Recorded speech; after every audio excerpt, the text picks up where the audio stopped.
Good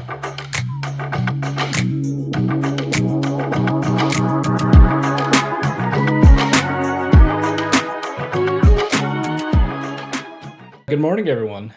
So today I'll be presenting our work evaluating the viability of additive models to predict task completion time for 3D interactions in augmented reality. So let's start by talking about predictive modeling. So predictive modeling allows designers to estimate an aspect of user performance without conducting formal usability testing. And probably the most well-known version of this is Fitts law. And so Fitts law models the relationship of the time to complete a movement to the ratio of the distance needed to travel to reach a target, as well as that target size for one single movement. And we call that the index of difficulty or the ID value. And I have a couple of different formulations of Fitts law over here, and hopefully at some point you've seen one of these mentioned in research or even some kind of textbook. But yeah, these are the two probably most well-known formulations of Fitts law. Talking about additive models predict task completion time. And so what that means is it will predict the completion time of a larger multi-step interaction by doing individual predictions for each of the atomic elements or the individual movements of a single action predictive model like Fitts law. And so what we do is we come up with predictions for each of these individual sub-actions, and then we add all of them together, and then that would give us an overall um, task completion time for that interaction. So probably the most well-known version of this is the keystroke level model. And so that one looks at using a mouse and keyboard and predicting the time to complete different interactions with that. And that has, since the 80s, has been proven successful with 2D user interfaces. So let's look at a very quick example of KLM. So let's say, for example, we wanted to type the word dog on our keyboard.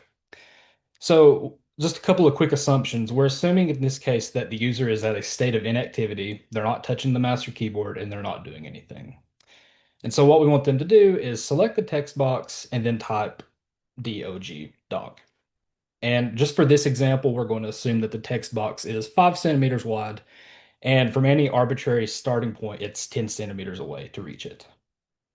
So you can see in this first line that we have all these individual actions. And I don't have time to get into like a super detailed overview of what each of these are, but it's just important to know that each of these are individual actions. And so we take each of these individual actions and we have these predicted time values from that original paper in the 80s that we can go and add all these together and get an estimated time. And one in particular that I'll call out is this P operator. And so this is a pointing operator, and it actually uses Fitts law to do a prediction of the time necessary to move the cursor. And so we compute that here. It is an example using those 10 and 5 centimeter values. And to move the cursor to the text box, we can predict that that would take 0.93 seconds. So we add up all these operator times together, and then in total, we have a predicted time of nearly 5 seconds to click the text box and then type the word dog.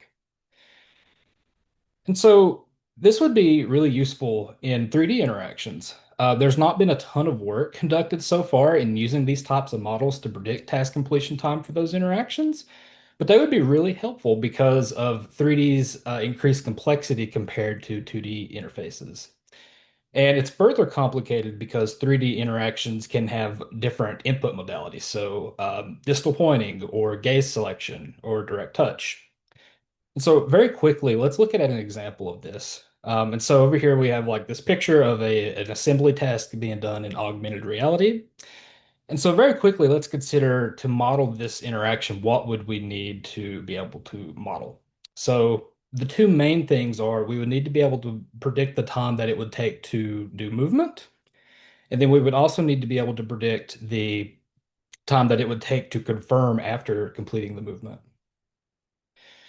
So this led us to ask, is it feasible to use additive predictive models to predict completion time of complex AR interactions using tasks similar to those found in real-world 3D user interfaces? And also, to what extent are existing models for movement time validated when they're used to predict performance for individual components of more complex AR interactions?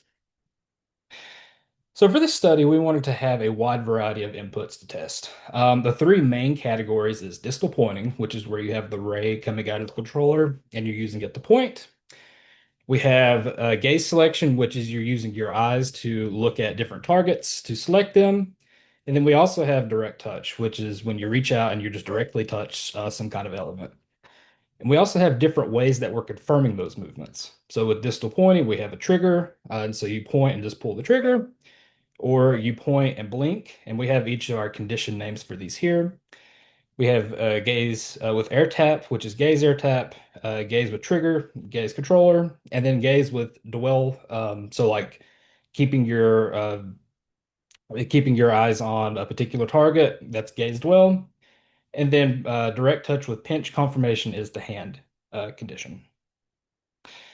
So looking at the individual movement time operators for each of these three categories, we have the distal pointing model, which we have from one of our previous works. Um, we have the gaze selection, which is it takes advantage of the saccadic movement of our eyes, where we can look at a target fairly quickly without overcorrecting. And in that case, we have a constant movement time of 232 milliseconds. And if the ID is above 1.74 in that case, we just use the standard Fitts law formulation.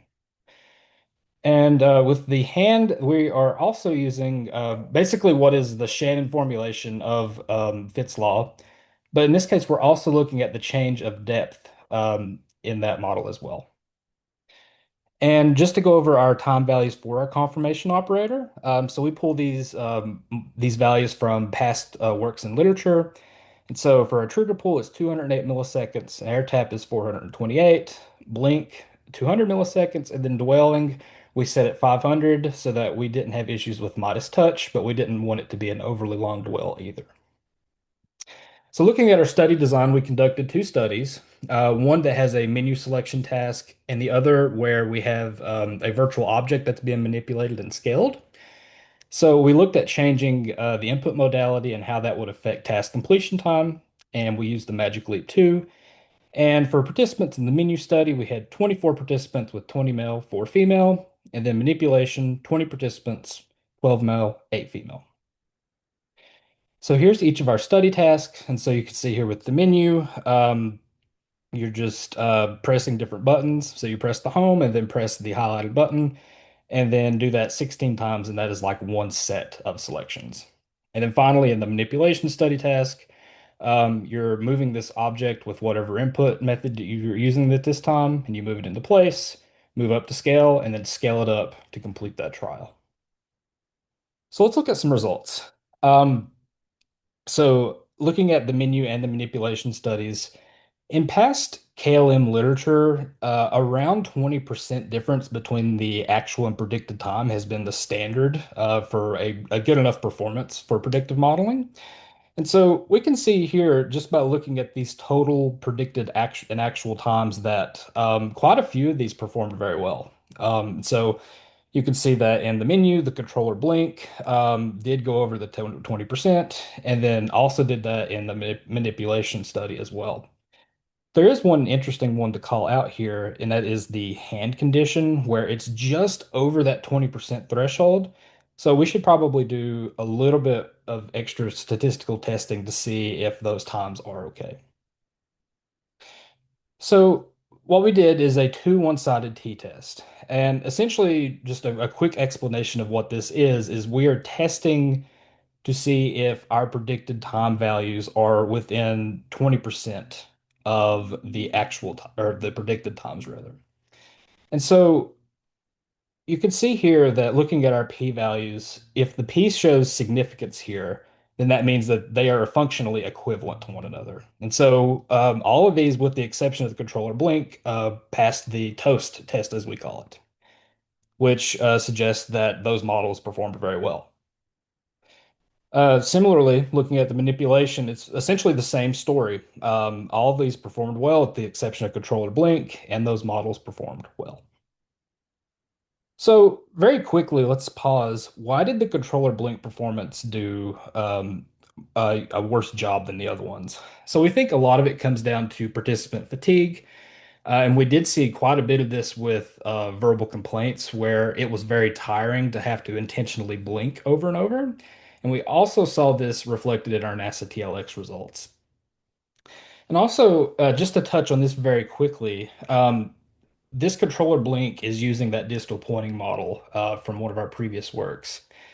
And we removed that model included a trigger pull without having to add it separately. And so to do this blink modeling, we attempted to remove that trigger pull by subtracting the time that it would take to actually pull the trigger and then add in the blink back in its place. And so we think maybe that could have also altered the performance some. So, revisiting our first research question, is it feasible to use additive predictive models to predict completion time of complex AR interactions using tasks similar to those found in real-world 3D user interfaces? Our results say yes, that our data shows that it does appear to be feasible to do this additive model approach to predict multi-step, the task completion time of multi-step interactions. And so we also wanted to look at the individual model performance outside of additive models. So, how did just the movement time models themselves perform? And so, what we found is similar to last time, those movement time models performed well. The only one that did not is that controller blink from for likely similar reasons, as I mentioned a couple of slides ago. With the manipulation, though, we do have a different story here. We see that the gaze air tap performs well. But the other ones do not show any kind of significance, which suggests that they did not, in fact, perform all that well. And so, very quickly, I don't have time to get into like all of the data analysis that we did on each of the individual phases of a manipulation trial. But essentially, there was the time that you needed to move it into place, the placement time, the time to move up to the scale handle, which is the scale search time. And then the scale time is the time needed to scale it up to complete the trial. And so we can see here that there's a couple of these phases that look very different. And so this is showing the total actual and predicted time for each of these phases in the manipulation trial with just movement time.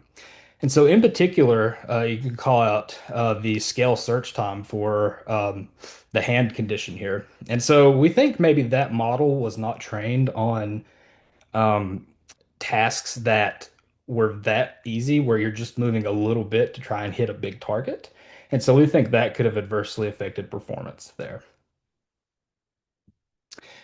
So revisiting RQ2, to what extent are existing models for movement time validated when used to predict performance for the individual components of complex AR interactions?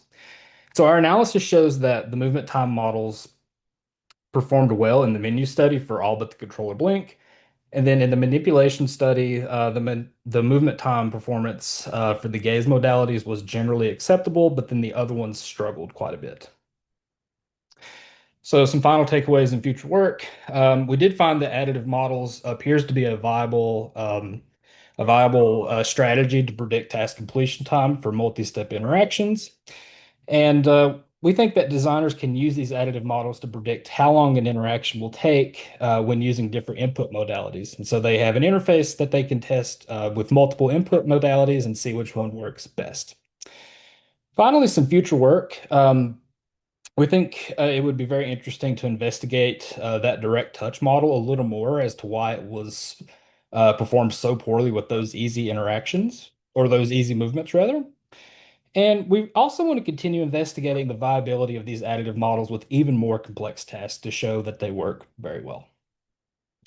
With that, thank you. And if we have a couple of minutes, I'd be happy to take any questions.